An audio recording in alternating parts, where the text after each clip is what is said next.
नमस्कार स्टूडेंट। हमने पिछले क्लास में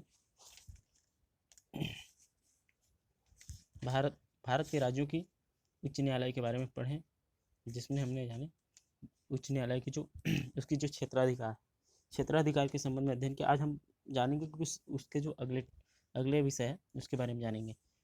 तो हमने पिछले प्रारंभ इसके जो क्षेत्राधिकार उसके बारे में अध्ययन किए, तो राज्य फिर उसके बाद आता है जिसमें हमने आखिरी में पढ़ा था लेखा जारी करने का अधिकार। तो संविधान के अनुच्छेद 226 के द्वारा उच्च न्यायालय को मौलिक अधिकारों को लागू करने तथा उद्देश्यों को पूर्ति करने के लिए लेख, आदेश या निर्देश जारी करने का अधिकार प्रदान करता है हाई कोर्ट को। उसके बाद आते हैं क्या ये सब अधिकार प्रदान करने के बाद क्या केंद्र सरकार उच्च न्यायालय पर नियंत्रण रख सकता है।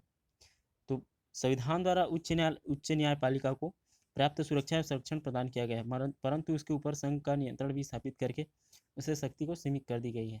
और भारत में उच्च न्यायालय पर संघ का नियंत्रण कुछ इस तरीके से हमें देखने को मिलता है। सबसे पहला इसमें यह बताया गया है कि उच्च न्यायालय के न्यायाधीशों की संख्या निर्धारित करने का अधिकार राष्ट्रपति को ही प्राप्त प्रदान किया गया है। कहने का मतलब है कि जो संघीय कार्यालय है वो निर्धारित करेगा कि कौन से व्यक्ति, कितनी संख्या होगी न्यायाधीशों की और कौन कौन व्यक्ति बन सकता है।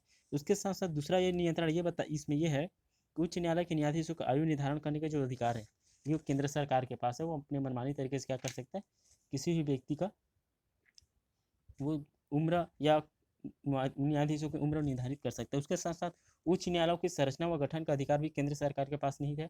और संघ सरकार कानून द्वारा दो से अधिक राज्यों के लिए एक ही उच्च न्यायपालिका गठित कर सकती है, जिसमें हमने देखे हैं चंडीगढ़, हरियाणा और पंजाब दोनों का जगह का क्या मानते हैं हाई कोर्ट है। उसके साथ साथ न्यायाधीशों की नियुक्ति एक उच्च न्यायालय से दूसरे न्यायालय की हस्ताक्षर या उसे हटाया जाना भी संघ सरकार द्वारा किया जाता है। तो इस प्रकार से हम उच्च न्यायालय के न्यायाधीशों की पदावधि केंद्र सरकार के पर निर्भर होती है, जिसके कारण वह उच्च न्यायालय के न्यायाधीश की स्थिति उच्चतम न्यायालय के न्यायाधीश से आवश्यक रूप से नीचे हो गई है।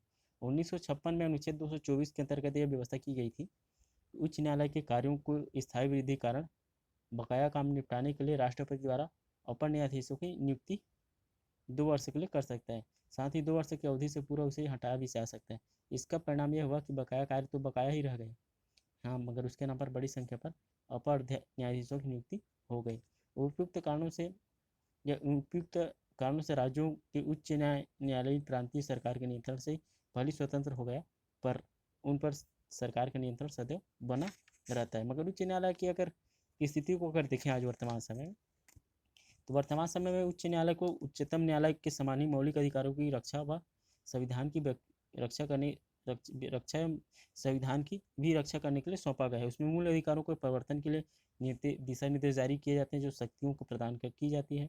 और इससे स्पष्ट है कि हमारे संविधान निर्माता उच्च न्यायालय को लगभग वही दर्जा देना चाहते थे जो इंग्लैंड में कोर्ट ऑफ किंग्स बेंच को प्राप्त था। हालांकि 82वें संविधान संशोधन में के द्वारा केंद्र सरकार ने उच्च न्यायालयों की शक्ति में कमी करने की कोशिश की, जो 43वें और 44वें संविधान संशोधन में पारित किया गया, जिसके आधार पर संघ सरकार के लिए एक प्रशासनिक अभिकरण व प्रत्येक राज्य के लिए अर्थात 2 से अधिक राज्यों के लिए एक पृथक प्रशासकीय अभिकरण की स्थापना कर दी गई।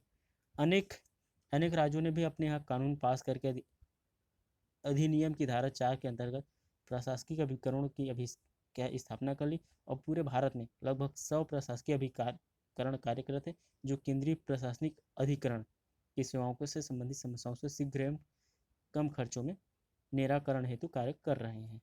तो कहने का मतलब ये कि जो उच्च न्यायालय की स्थिति है वो सर्वथा क्या है, केंद्र सरकार की जो उसकी सोच है उस पर निर्भीत या उस पर निर्भर है। उसके बाद आते हैं जनहित अभियोग, ये तो हो गया उच्च न्यायालय।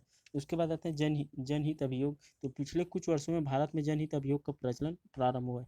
इसके अंतर्गत उच्चतम न्यायालय की 7 न्यायाधीशों वाली संविधान पीठ ने निर्णय दिया कि जनता का कोई भी व्यक्ति भले ही उसका वाद से सीधा संबंध ना हो, किंतु उसमें रुचि है, तो वो संविधान के अनुच्छेद 226 के अनुसार से अधीन उच्च न्यायालय में गुहार कर सकता है, अथवा मूल अधिकारों को उल्लंघन के मामलों में अनुच्छेद 32 के अधीन उन व्यक्तियों की शिकायतों को दूर करने के लिए जो गरीबी, लाचारी और आर्थिक समस्या से विपन्नता के कारण न्यायालय का द्वार नहीं खटखटा सकते, उच्चतम न्यायालय में फरियाद कर सकता है। न्यायाधीश कृष्ण अय्यर के अनुसार से वाद कारण पीड़ित व्यक्तियों की संकुचित धारणा का स्थान अब वर्ग कार्यवाही और लोकहित कार्यवाही ने ले लिया है। इसका विशेष बात यह है कि न्यायालय एक सामान्य पत्र के आधार पर ही कार्यवाही करेगा। कहने का मतलब ये है कि जो लोकहित अभियोग एक ऐसी पद्धति, ऐसी प्रणाली है न्यायालयीन व्यवस्था में, जिसमें अगर लगता है कि समाज में निवास करने वाले जो कई लोग होते हैं वो सामाजिक दृष्टि से पिछड़े या राजनीतिक दृष्टिकोण से पिछड़े होते हैं या आर्थिक दृष्टिकोण से सक्षम नहीं होते हैं, कि उसके खिलाफ किया गया जो अत्याचार है उसको न्यायालय में ले जा सके, तो क्या कर सकते हैं, जो व्यक्ति इससे जुड़ा हुआ ना हो, इससे संबंधित ना हो, या कोई जो बाहरी व्यक्ति है उनको लगता है कि इस विषय को हमें न्यायालय तक पहुंचाना चाहिए, वो भी व्यक्ति क्या कर सकता है, इस विषय को एक सामान्य आवेदन के माध्यम से उच्च न्यायालय तक पहुंचाया जा सकता है और इसे न्याय पहुंचाया जा सकता है। इस प्रकार के जब अभियोग लगाया जाता है उच्च न्यायालय में, तब उसे क्या कहा जाता है, उसे जनहित अभियोग कहा जाता है और इसके संबंध में कार्यवाही की जाती है। इस इस इस विशेष बात इस इसमें एक विशेष बात ये है कि न्यायालय एक सामान्य पत्र के आधार पर क्या करती है, इस पर सुनवाई करती है, इस पर चर्चा करती है। भारत में इसकी शुरुआत भागलपुर बिहार के जेल में विचाराधीन बंदी रखे गए कैदियों से हुई। ये कैदी वर्षों से जेल में पड़े थे, क्योंकि न तो इसका कोई वकील था और न ही कोई जमानत देने वाला था। फलस्वरूप इसकी रिहाई के लिए कई अदालती कार्रवाई नहीं हुई और इसके विषय में पुलिस आयोग ने सदस्य के एजेब रुस्तमी ने एक लेख लिखा और वकील श्रीमती हिंगो रानी ने अनुच्छेद 32 के अंतर्गत उसके मामले को सर्वोच्च न्यायालय में उठाया। इस विवाद पर सर्वोच्च न्यायालय ने जनहित के आधार पर निर्णय दिया और बिना किसी कारण के जेल में बंदी न रखा जाए। इसके बाद से तो भारत में जनहित अभियोग की लहर उठी और कुछ उदाहरण स्वरूप प्रमुख विवाद इस तरीके से हैं, जिसमें से पहला आता है बंधुआ मुक्ति मोर्चा का बनाम भारत सरकार, जिसमें तहत बंधुआ मुक्ति के प्रति समर्पित एक समाज सेवी संगठन ने हरियाणा में फरीदाबाद जिले में स्थित पत्थर खदान में अमानवीय व असहाय परिस्थितियों से काम कर रहे मजदूरों को न्याय दिलवाया। उसके साथ आगरा प्रोटेक्शन होम केस, जिसमें आगरा प्रोटेक्शन होम केस में लगभग 70 से 80 लड़कियां रहती थी। इन लड़कियों की अमानवीय स्थिति से संबंध में एक इंडियन एक्सप्रेस में खबर छपी, जिसके आधार पर सर्वोच्च न्यायालय ने कानून के 2 प्रोफेसरों को उन लड़कियों की ओर से पैरवी की स्वीकृति प्रदान कर दी। उसके साथ साथ तीसरा आते एशियाड श्रमिक केस 1982। एक समाज सेवी संस्था People's Union for Democratic Rights ने सर्वोच्च न्यायालय में एक पत्र लिखकर सूचित किया कि एशियाड प्रोजेक्ट में काम करने वाले श्रमिकों के मूल अधिकारों एवं विविध प्राधिकारों का उल्लंघन किया जा रहा है, वो उन्हें न्यूनतम मजदूरी नहीं दी जा रही है। तो इस पत्र के संबंध में अनुच्छेद 32 के अधीन एक रीट के रूप में स्वीकार किया गया और इस पर कार्रवाई की गई। कहने का मतलब ये कि अगर कोई किसी व्यक्ति पर अगर अन्याय हो रहा है तो कोई तीसरा पक्ष है, कोई तीसरा व्यक्ति जो इससे संबंध ना रखता हो, वो भी क्या कर सकता है, वहाँ पर क्या कर सकता है, केस डाल सकता है और उसके अधिकारों को रक्षा कर सकता है। उसके बाद आता है न्यायिक सक्रियता। पिछले दो न्यायिक सक्रियता जुडिशल एक्टिविज्म। तो पिछले 2 दशकों में सर्वोच्च न्यायालय या उच्च न्यायालय में परंपरागत व्यवस्था के स्थान पर कानून और अधिक सक्रिय बनाने के लिए संविधान की रचनात्मक व्याख्या का मार्ग अपनाया गया और शुरू किया गया।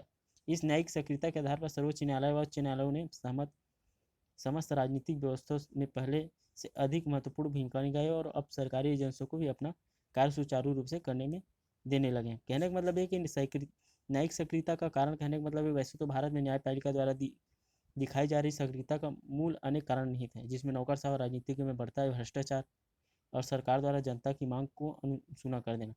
पीड़ित जनता द्वारा न्यायपालिका में गुहार, जनहित याचिका और न्यायाधीशों की प्रदर्शित निष्पक्षता प्रमुख है। परंतु भारत में न्यायिक सक्रियता का प्रमुख कारण अगर कोई है तो व्यवस्थापिका और कार्यपालिका द्वारा अपने कार्यों को सुचारू रूप से निर्वाह न करना। 20वीं शताब्दी के अंत में कुछ सालों में भ्रष्टाचार और घोटालों में इतने अधिक मामले उजागर हुए हैं जितने पहले सोचा नहीं जा सकता था। इसी कारण से घोटालों की खबरें सनसनीखेज एवं जनजीवन को झकझोर देने वाली बन गई। जनता ने व्याप्त क्षुधाओं को देखते हुए सर्वोच्च न्यायालय एवं उच्च न्यायालयों द्वारा कार्यपालिका को कर्तव्य पालन के लिए निर्देश दिए जाने लगे और इसे ही न्यायिक सक्रियता का नाम दिया जाने लगा। कहने का मतलब है कि न्यायिक सक्रियता का मतलब होता है कि जब कोई भी सरकार मनमानी तरीके से क्या करते हैं, मनमानी तरीके से राज्य की व्यवस्था को संचालित करने का कार्य करता है, तब न्यायपालिका क्या करता है, उनकी मनमानी पूर्वक कार्यों को नियंत्रित करने के लिए जब क्या करते हैं, आदेश प्रदान किया जाता है और अपने तरीके से उसे रोकने के लिए, उसे नियंत्रित करने के लिए क्या करते हैं, आदेश देते हैं, उसे परामर्श देते हैं, तब उसे सक्रिय न्यायिक सक्रियतावाद कहा जाता है। या कहने का मतलब ये कि उसे राजनीतिक व्यवस्था में न्यायिक सक्रियता कहते हैं। कहने का मतलब एक न्यायिक सक्रियता के कुछ चर्चित प्रकरण इस प्रकार से बताए गए हैं जिसमें न्यायालयों ने सरकार को रोकने का कोशिश किया कि वो मनमानी तरीके से राज्य की व्यवस्था को संचालित करने का कार्य न करे, जिसमें सबसे पहला प्रकरण माना जाता है कि न्यायपालिक सक्रियता के कारण राजनेता को दिल्ली आवासों को खाली करना पड़ा। कहने का मतलब है कि जो बहुत सारे जो राजनेता है, चुनाव हारने के बाद क्या उसे चुनाव जीतने के बाद उसे सरकारी आवास दिया जाता था, मगर कई नेताएं क्या नहीं करते थे, आवासों को खाली नहीं करते थे। फिर दोबारा जो नए चुनकर आए हुए जो प्रतिनिधि होते थे, नेता होते थे, उसके लिए और दूसरा घर बनवाना पड़ता था या दूसरा घर किराया में लेना पड़ता था, जिसका भार सरकार पे पड़ता था। तो क्या करते थे, जो न्यायालय है कई बार इनको खाली कराने में भी अपनी सक्रिय भूमिका निभाते थे। वो अपने तौर पर क्या करते थे, उन नेताओं को या सरकारों को आदेश देने का काम करते थे कि बंगलों को या सरकारी आवासों को खाली कराया जाए। दूसरा आता है सार्वजनिक सेवाओं में आरक्षण की अधिकतम सीमा 50% अधिक प्रस्ताव वाले विधेयक को असंवैधानिक घोषित करना। कहने का मतलब ये कि भारतीय संविधान में लिखा गया है कभी भी जो आरक्षण है वो 50% से ज़्यादा नहीं किया जा सकता। अगर किया जाता है तो उसे न्यायालय द्वारा उसे रोका जाएगा। तो कहने का मतलब ये है कि कई बार कई राज्यों ने 50% से ज़्यादा आरक्षण की व्यवस्था करने की कोशिश की, तो उसे क्या करने का कार्य करते हैं, सर्वोच्च न्यायालय द्वारा या न्यायालयों द्वारा उसे असंवैधानिक करार कर दिए जाते हैं। उसके साथ साथ चिकित्सा व्यवसाय में उपभोक्ता संरक्षण के दायरे में लाना, इसके संबंध में बात की गई। दिल्ली में कई औद्योगिक इकाइयों में प्रदूषण फैलने से आरोप में 10,000 रुपये के प्रति इकाई जुर्माना करना। आगरा के ताजमहल को प्रदूषण से बचाने के लिए कई महत्वपूर्ण आदेश पारित करना। बाल श्रम पूर्णतः निषिद्ध घोषित करना। हवाला घोटाला, यूरिया घोटाला एवं पशु चारा घोटाला, इस संबंध में उन्होंने क्या किया, वर्तमान में 2G घोटाला, कॉमनवेल्थ में घोटालों में आरोपियों के खिलाफ कड़ी जांच, इन सभी चीज़ों में क्या है कि है जो न्यायालय है उन्होंने क्या किया, अपनी राय व्यक्त करने की कोशिश की। फिर भी क्या है, जो न्यायालय द्वारा किए गए जो कार्य है उसकी लोगों द्वारा आलोचना भी की जाती है। न्यायपालिका की इस बढ़ती शक्ति के विरोध में 1996 में दिल्ली विधानसभा के अध्यक्षों ने एक गोष्ठी हुई जिसमें लोकसभा के अध्यक्ष भी शामिल हुए थे, जिसमें एक ने मत से कहा कि न्यायपालिका कार्यपालिका के क्षेत्र में अनुचित हस्तक्षेप करके तीसरा सदन बनने की कोशिश कर रही है। अतः उसकी निरंकुशता पर अंकुश लगाना चाहिए। आलोचकों का यह भी मानना था कि जनहित याचिकाओं पर प्रयोग राजनीति अपने विरोधियों को नीचा दिखाने के लिए भी कर रहे हैं, इसलिए न्यायपालिका को विधायिका के कार्यपालिका के क्षेत्र में अनुचित हस्तक्षेप न करके अपना सारा ध्यान लाखों करोड़ों लंबित मुकाबलों पर लगाना चाहिए। निसंदेह है न्यायपालिका द्वारा प्रदर्शित एक नई सक्रियता को जनता का समर्थन प्राप्त हुआ। कम से कम 80% जनता इसके पक्ष में है, क्योंकि न्यायपालिका अपने इस अधिकार का प्रयोग उस समय किया जब कार्यपालिका और न्यायपालिका अपनी क्या है कर्तव्यों से विमुक्त हो गई थी। या कहा जा सकता है कि उन्होंने न्यायिक सक्रियता तब दिखाई जब मनमानी तरीके से राज्य और केंद्र सरकार क्या कर रहे हैं, राज्य की व्यवस्था को संचालित करने का कार्य करते थे। उसके बाद आता है अगला जो हमारा टॉपिक है, अधीनस्थ न्यायालय। तो अधीनस्थ न्यायालय कहने का मतलब ये है कि ऐसी न्यायिक व्यवस्था जो उच्च न्यायालय के कार्यों को या उद्देश्यों को पूरा कराने में सहयोग प्रदान करता है।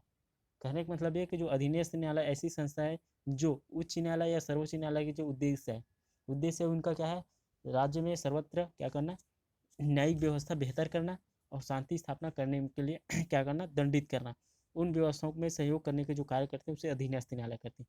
तो संविधान में सर्वोच्च एवं उच्च न्यायालयों से संबंधित विस्तृत जानकारी दी गई, किंतु अधीनस्थ न्यायालयों के विशेषकर जिला न्यायालयों के बारे में केवल कुछ मुख्य बताई गई है।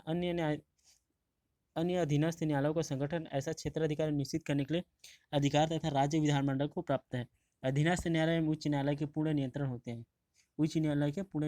अधीनस्थ न्यायालयों की श्रृंखला में जिला न्यायालय के नीचे दीवानी और फौजदारी मुकदमों की सुनवाई कर सकता है। और हम यहाँ पर अधीनस्थ न्यायालयों के बारे में विभिन्न स्तरों के बारे में जानेंगे। तो जिला न्यायालय क्या होता है, तो जिला न्यायालय व्यवहारिक, आपराधिक एवं राजस्व के न्यायालयों की स्थापना की गई है। इसका कुछ इस प्रकार से की गई है। जिला न्यायालय में सबसे पहला आता है व्यवहार न्यायालय। इस न्यायालय में व्यवहारिक व्यवहार तथा लेन देन के विवादों संबंधों का क्या किया जाता है, निर्णय किया जाता है। जिसमें सबसे पहला आता है इसमें इस प्रकार के जो न्यायालय होते हैं उसमें पहला जिला न्यायाधीश होते हैं और प्रत्येक जिला में एक जिला न्यायाधीश का न्यायालय होता है। और व्यवहार न्यायालय के सबसे बड़ा न्यायालय माना जाता है। जिला न्यायाधीश की नियुक्ति उच्च न्यायालय करता है और जिला न्यायाधीश तथा सत्र न्यायाधीश न्यायाधीश एक ही व्यक्ति होता है, और जब वह व्यवहारिक विवादों को सुनता है तब वह उसे जिला न्यायाधीश कहते हैं, और जब वह आपराधिक विवादों को सुनता है तब उसे सत्र न्यायाधीश कहा जाता है।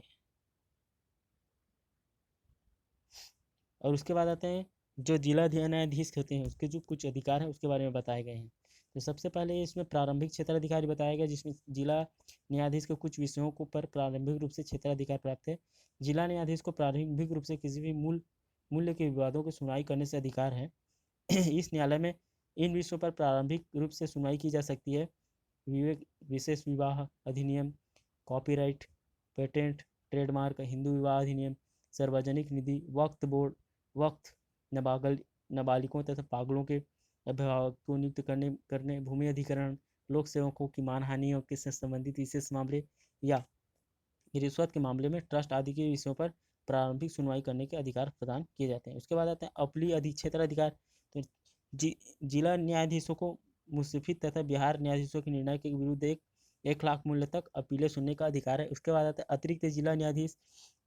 कार्य का अधिकता के कारण अतिरिक्त जिला न्यायाधीशों की नियुक्ति की जाती है, और अतिरिक्त जिला न्यायाधीश को ही कार्य अधिकार प्राप्त होते हैं जो जिला न्यायाधीश को प्राप्त होते हैं। उसके बाद आते हैं व्यवहार न्यायाधीश, सिविल जज। व्यवहार न्यायाधीश एवं सिविल जज। जिला न्यायाधीश के नीचे व्यवहार न्यायाधीशों या उप न्यायाधीशों का न्यायालय होता है। इसके स्थानांतरण, पदोन्नति, छुट्टी आदि अधिकार उच्च न्यायालय को है। व्यवहारिक न्यायाधीश की प्रारंभिक रूप में किसी भी मूल्य तथा विवाद सुनने का अधिकार है, और उसको 25,000 तक मूल्य तक अपीलें सुनने का अधिकार है। 25,000 तक जुर्माने तक वो क्या कर सकता है, अपील सुन सकता है। उसके बाद आते हैं मुंसिफ का न्यायालय। मुंसिफ का न्यायालय कहने का मतलब व्यवहारिक न्यायाधीश के नीचे मुंसिफ का न्यायालय होता है। नियुक्ति राज्यपाल लोक सेवा आयोग द्वारा की सलाह से करता है। इस न्यायालय को 10,000 रुपये के मूल्य तक विवाद सुनने का अधिकार है, और उच्च न्यायालय को इसको 25,000 रुपये तक बढ़ा सकता है। उसके बाद आते हैं लघुवाद न्यायालय, खलीफा न्यायालय। लघुवाद न्यायालय में 25,000 तक रुपये की अचल संपत्ति, 5,000 रुपये तक की धन वसूली विवाद का अधिकार है। इसके अतिरिक्त लघु विवाद न्यायालय किराए की वसूली, दुकान तथा मकानों का किराया का बेखाली मामलों का सुनवाई करने का काम करता है। उसके बाद आता है न्याय पंचायत। न्याय पंचायत को 500 रुपये तक विवाद सुनने का अधिकार है। इनमें निर्णय की अपील नहीं की जा सकती, केवल मुंसिफ न्यायालय में पुनर्निरीक्षण किया जा सकता है। उसके बाद आते हैं आपराधिक न्यायालय दूसरा। पहले हमने क्या पढ़ा, व्यवहारिक न्यायालय, उसके बाद व्यवहार न्यायालय, उसके बाद आते हैं आपराधिक न्यायालय। तो इन न्यायालयों में भारतीय दंड विधान तथा दूसरे विधान के अंतर्गत किए गए अपराध को, झगड़े, हत्या, डकैती, लूटमार आदि विवाद आते हैं। इनके अंतर्गत जो विभिन्न न्यायालय है उसके माध्यम से क्या की जाती है, सुनवाई की जाती है, जिसमें सबसे पहला आते हैं सत्र न्यायालय। प्रत्येक जिले में एक सत्र न्यायालय या न्यायाधीश होता है। इसको प्रारंभिक तथा अपीली दोनों प्रकार के विवाद सुनने का अधिकार है। अधीनस्थ न्यायालय की अपीलें इसी न्यायालय में की जाती है, और सत्र न्यायालयों को मृत्युदंड देने का अधिकार भी प्राप्त होता है। उसके बाद आता है दूसरा जो अतिरिक्त सत्र न्यायालय। कार्य की अधिकता होने के कारण सत्र न्यायाधीश की सहायता के लिए अतिरिक्त सत्र न्यायाधीशों की नियुक्ति की जाती है। इन न्यायाधीशों को अधीनस्थ न्यायालयों की अपीलें सुनने का अधिकार है। इनको वही अधिकार प्राप्त होते हैं जो सत्र न्यायालय को प्राप्त होते हैं। उसके बाद आता है तीसरा जो इसका होता है सहायक सत्र न्यायालय। इसको प्रारंभिक क्षेत्राधिकार भी प्राप्त होता है, और सहायक सत्र न्यायालय को 10 वर्ष तक कारावास दंड देने का अधिकार प्राप्त होता है। उसके साथ साथ आता है मुख्य न्यायाधीश अधिकारी। तो इसके पद का सृजन 1 अप्रैल 1974 में अधिनियम द्वारा पारित किया गया था। इसको 7 वर्ष तक दंड देने का अधिकार प्राप्त होता है। उसके बाद आता है न्यायाधिकारी मजिस्ट्रेट। प्रथम श्रेणी के मजिस्ट्रेट 3 वर्ष तक कारावास तथा 5,000 तक जुर्माने करने का अधिकार है, और द्वितीय श्रेणी में मजिस्ट्रेट को 1 वर्ष तथा कारावास तथा 2,000 रुपये का जुर्माना अथवा दोनों देने का अधिकार भी प्राप्त होता है। उसके बाद आता है न्याय पंचायत। तो न्याय पंचायत की साधारण मारपीट, अश्लील क्रियाएं, किसी महिला का अपमान करना, 50 रुपये के मूल्य से कम की चोरी, और न्याय पंचायत के आदेशों को अवहेलना आदि को मामले आते हैं। यह न्याय पंचायत को 250 रुपये तक जुर्माना करने का अधिकार है। इसको कारावास तथा दंड देने का अधिकार नहीं है। उसके बाद तीसरा जो प्रकार होता है न्यायालय का, अधीनस्थ न्यायालय का जो तीसरा श्रेणी है, तीसरा जो प्रकार है जिला न्यायालय का, जिला न्यायालय प्रणाली का तीसरा जो प्रकार है उसे राजस्व न्यायालय कहा जाता है। जिलाधिकारी जिले का राजस्व न्यायालय का सबसे बड़ा न्यायालय होता है। भू राजस्व के अंतर्गत प्रशासनिक रूप से अभिलेखों का आदि का रख रखाव, उसमें प्रविष्टियां करना, जिम्मेदारी जिम्मेदार दिल्ली जिलाधीश का होता है। वह राजस्व के मुकदमों की सुनवाई करता है और इसके निर्णयों के विरुद्ध अपीलों आयुक्त एवं न्यायालय में की जाती है। जिलाधिकारी राज्य सरकार के नियंत्रण में कार्य करता है और प्राय एक तहसील में एक हकीम परगना होता है जो अपनी तहसील के राजस्व वसूली के लिए जिम्मेदार होता है। प्रत्येक तहसील में एक तहसीलदार तथा कुछ नायब तहसीलदार होते हैं जो राजस्व से संबंधित विवादों को सुनते हैं तथा राजस्व वसूली करते हैं। कई जिलों में मिलाकर एक मंडल बनता है और मंडल में राजस्व के मामलों की सुनवाई आयुक्त करता है। इसके न्यायालय जिलाधिकारी के निर्णय और अपीलों की जाती है और राजस्व न्यायालयों का सर्वोच्च निकाय राजस्व परिषद होता है। आयुक्त के निर्णयों की अपीलों राजस्व परिषद में की जाती है और राजस्व परिषद में 2 सदस्य होते हैं, वे भारतीय सेवा के सदस्य होते हैं। उसके बाद आते हैं लोक अदालत। ये तो हो गया हमारा अधीनस्थ न्यायालय। उसके बाद आते हैं लोक अदालत। न्याय मनुष्य का एक पवित्र अधिकार है। न्याय व्यवस्था को लेकर उम्मीद की जाती है कि आम आदमी को जल्द और सहजता से न्याय मिल सके, मगर न्याय शास्त्र के अनुसार से न्याय महंगा नहीं होना चाहिए और न्याय मिलने में बहुत देरी भी नहीं होनी चाहिए। अगर बहुत देरी भी होती है और महंगा होता है तो फिर अन्याय के समान ऐसा माना जाता है और सभी को सहजता से न्याय मिल सके इस हेतु अलग अलग कालखंडों में न्यायदान के अलग अलग पद्धतियाँ अपनाई गई हैं। स्वतंत्रता से पूर्व असहयोग आंदोलन के दौरान महात्मा गांधी ने लोगों से कहा था कि अदालतों से अपने मुकदमे वापस ले ले और पंचों द्वारा विवाद को हल करा ले, क्योंकि गांधी जी इस सलाह के पीछे भारतीय परंपरा की पृष्ठभूमि थी। कोई भी विवाद समझबूझ के साथ सुलझाने की परंपरा भारत में प्राचीन काल से चली आ रही है और सभी प्रकार के विवाद पंचायत के समक्ष रखे जाते थे और पंच इन विवादों को समझदारी पूर्वक हल खोजने का कार्य करते थे और दोनों पक्षों के मध्य समझौता करा देते थे। पंचायत के निर्णय से झगड़ने वाले दोनों पक्षों के बीच कड़वाहट और विद्वेष की भावना खत्म हो जाती थी और गांव में सुख शांति बना रहता था। किंतु ब्रिटिश के शासनकाल में आधुनिक न्याय व्यवस्था की जबरदस्ती थोपी गई और फलस्वरूप न्याय पाना बहुत महंगा हो गया और आम आदमी के लिए न्यायालय का दरवाजा खटखटाना संभव नहीं हो पाया और ब्रिटिश न्याय व्यवस्था जटिल कानूनी प्रक्रिया के फलस्वरूप निर्णय देने में बहुत देरी होने लगी और स्वतंत्रता के पास ब्रिटिशों द्वारा लागू की गई उदारवादी न्याय प्रणाली भारत में वैसी अपनाई गई।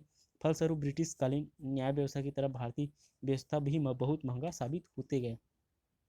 मुकदमों की संख्या के अनुपात में न्यायालय कम पड़ने लगे, इसलिए न्यायालय में दिए जाने वाले अधिक देरी होने लगे।